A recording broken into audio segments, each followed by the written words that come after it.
Amen. Vous n'avez peut-être jamais fait cette nuance, mais je vais attirer votre attention sur quelques thèmes basiques avant que nous puissions rentrer dans le vif du sujet. Lorsque vous prenez Babylone, Babylone est différent de, théologiquement parlant, Babylone, le thème Babylone est différent de Baal. Parce que si on parle de Baal, on parle de un roi 18, Jézabel, avec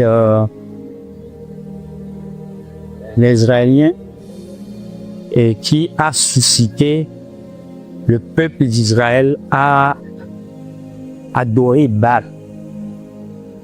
Vous voyez? Et si on va un peu en arrière, on est dans Juge 6. Vous allez voir Gédéon aussi, où Dieu l'a demandé, l'Éternel l'a demandé d'aller détruire l'idole de son père, de la maison de son père qui est Baal. Ou bien? Ok. Donc, ces deux passages est ressorti directement le nom de cet autel-là qui est Baal. Mais lorsque vous allez à Babylone, lorsqu'il y avait l'exil, la déportation des Juifs à Babylone, le thème Baal a disparu là. Vous suivez? Voilà. Maintenant, lorsque vous voyez dans Daniel 1, Daniel et ses compagnons ont manifesté une sagesse 10 fois supérieure. Le roi les a acclamés. Cette saison est passée. On a oublié qu'ils étaient 10 fois supérieurs. Dans Daniel, le chapitre 2, ils font face à une autre preuve, qui est l'interprétation du rêve du roi. Et quel a été le rêve du roi? Je suis en train de vous parler des épisodes de vos vies, les épisodes de la vie d'un homme sur cette terre. C'est pas parce que hier quelqu'un t'a acclamé, un peuple t'a acclamé, qu'aujourd'hui ils vont tout t'acclamer. C'est pourquoi Dieu aime que nous puissions avoir une maturité avant d'avoir accès à certains niveaux d'influence. Et c'est ce que ces 3 Hébreux en plus de Daniel ont démontré à Babylone. Les gars, ils avaient la stature de faire face à toutes les saisons de leur vie et de ne pas être deuxième. Que le Seigneur bénisse quelqu'un ce soir avec cette grâce. Ou lorsque tu es prêt, tu rentres sur la scène.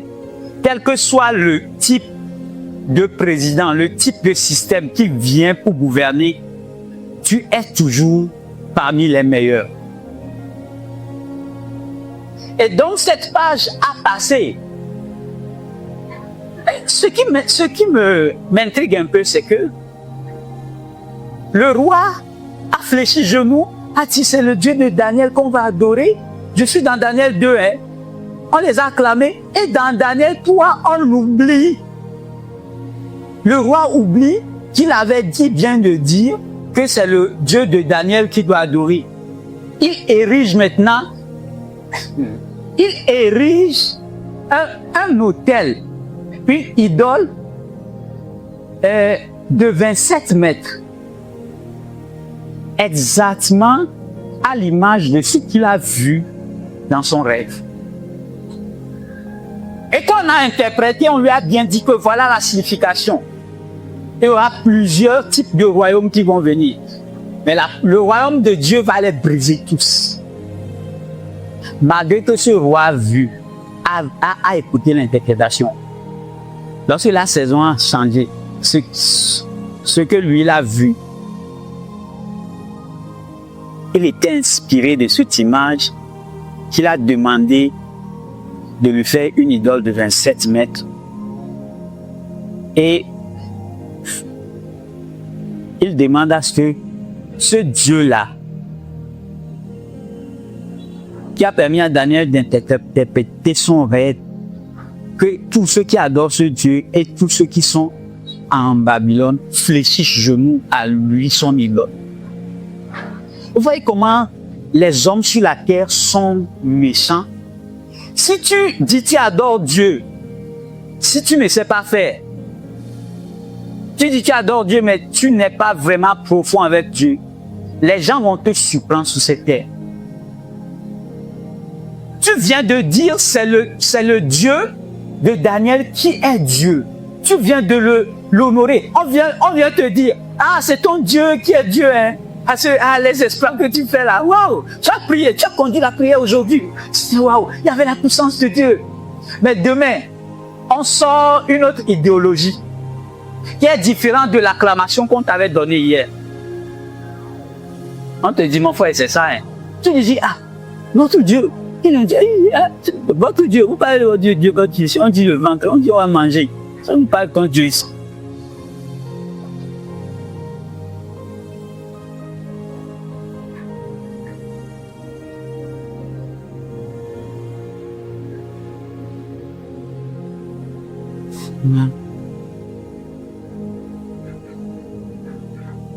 Et les jeunes ont dit au roi, nous n'allons pas faire ce jeu. Vous savez, les jeunes, sûrement, ils étaient remplis de la crainte de ce Dieu.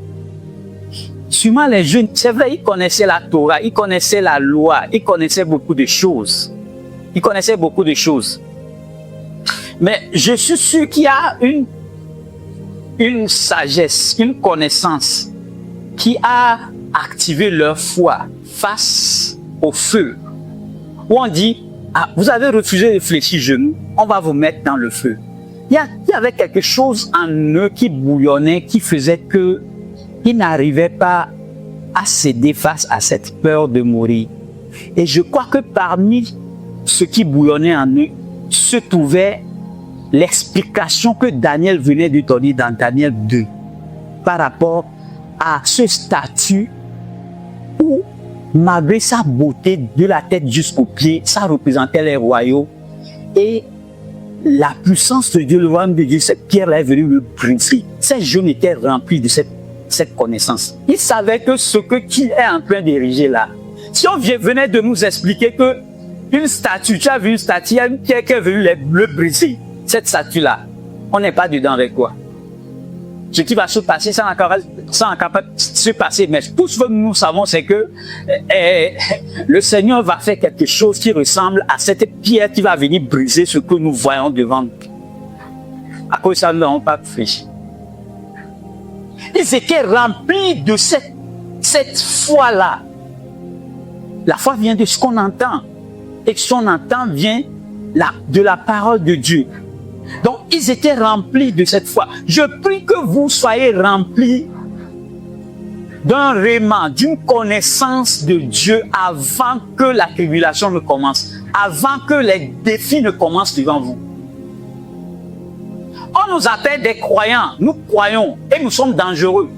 Lorsqu'on croit, quel que soit ce qui se passe devant nous, on dit c'est milliards. Oh, si c'est corrompu là, ce qu'on croit, c'est dans ça on est. On ne craint pas la mort. C'est notre histoire en tant que chrétien.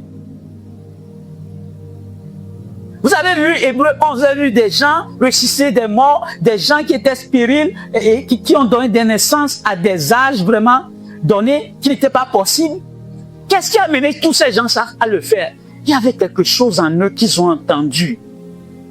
Malgré que physiquement rien ne se manifestait, ils étaient fous, tellement fous, pour dire, c'est ce que nous on croit, on va faire. Ils ont toujours eu raison à la fin. Qu'est-ce que tu crois naturellement lorsque tu m'entends? Qu'est-ce qui bouillonne en toi? Face à ta vie, ta destinée, la leçon que tu vas donner sur cette terre avant de quitter, tu sais ça, tu as une partie de cette leçon-là en toi, tu as une partie de ce message en toi. Est-ce qu'elle bouillonne encore jusqu'ici où je te parle, où tu sais que tu sais que tu sais? que tu vas faire des exploits sur cette terre avant de quitter cette terre. Quel que soit ce qui se passe autour de toi, tu sais que tu vas donner des leçons sur cette terre avant de quitter. Elle bouillonne en toi et tu sais que ce qui se passe en moi, personne ne me comprend, mais je sais que je vais faire des exploits avec Dieu.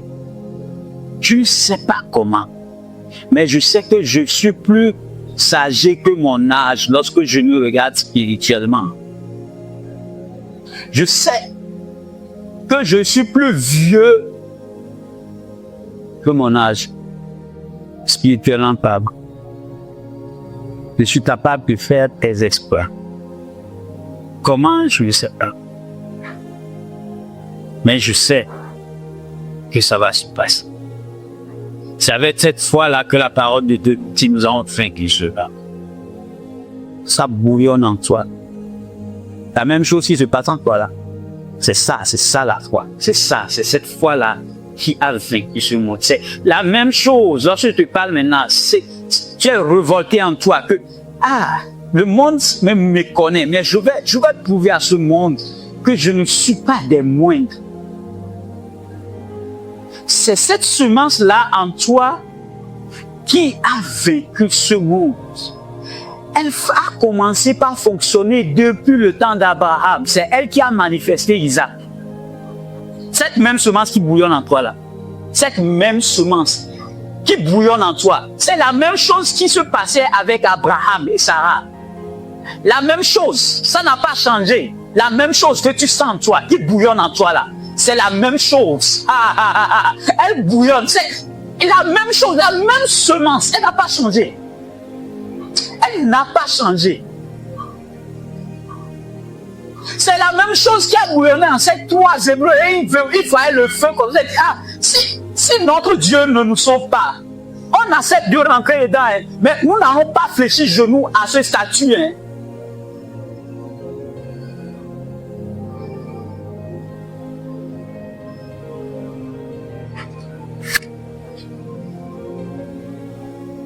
Je refuse de fléchir genoux à bas.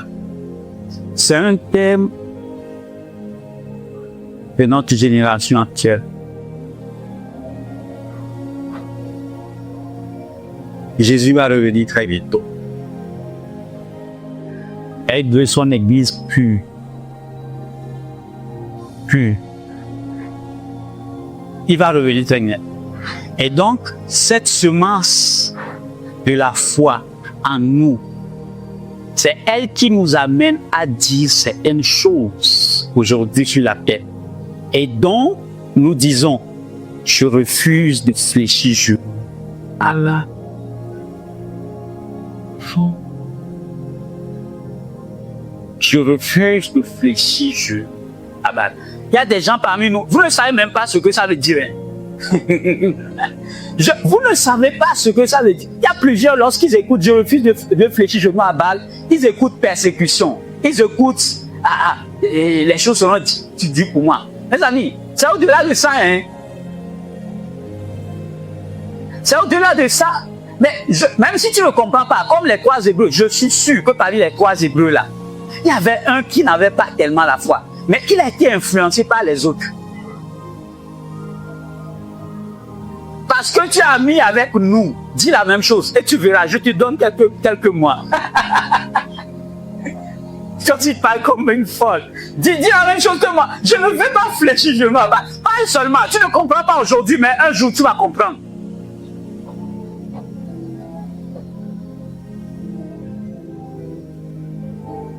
Je ne vais pas fléchir genoux à bas. Pas vieux. Je ne vais pas fléchir genoux à bas. Je fléchis au pas genoux à bas. Non. Non. Parce que qui enclame le pays, proclame cette parole-là. Je ne vais pas fléchir genoux à bas. Non. Non. Ah. C'est ton modèle qui est en train de parler. L'hôtel est en train de faire un travail dans ta famille. Je sais pas si